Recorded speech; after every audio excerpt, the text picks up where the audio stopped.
My name is Ikena Wankwo. I work with Landmark as a project manager. Ever since Landmark had taken over the resort, we have commenced renovation works in the resort.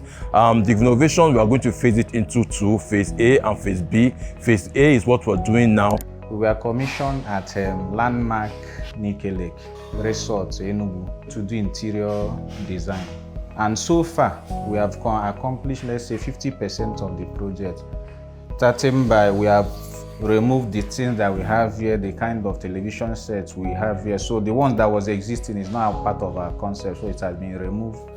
The bed area has been removed. The first thing we had to do was break the toilet walls because we needed to expand it a bit. The former one was a bit too tight. You'll notice that we have like a dwarf wall. That's because we're still going to have a glass wall to finish up the full height.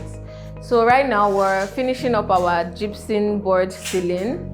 We've screeded, so very soon, like tomorrow, we'll be painting. My vision is to elevate the space to a more modern, but simple, classy, but modern. This building was erected in the early 1980s, and it was a very massive project back then. So we being part of this great project is also a plus to our company and to everyone that is part of it. What Landmark is doing at Unmatched Lake Resort is actually very beautiful, to give everybody opportunity to show their excellence, to show their differences. I was marveled because we don't have such here in Southeast.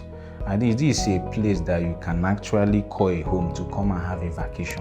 We are going to experience the excellence Landmark is known for. We've done it in Lagos, and we want to replicate what the excellence that we achieved in Lagos in Landmark Lake Resort, and let it be the foremost destination in the Southeast, if not in the South and Southeast generally, and if not possible, Nigeria as a whole.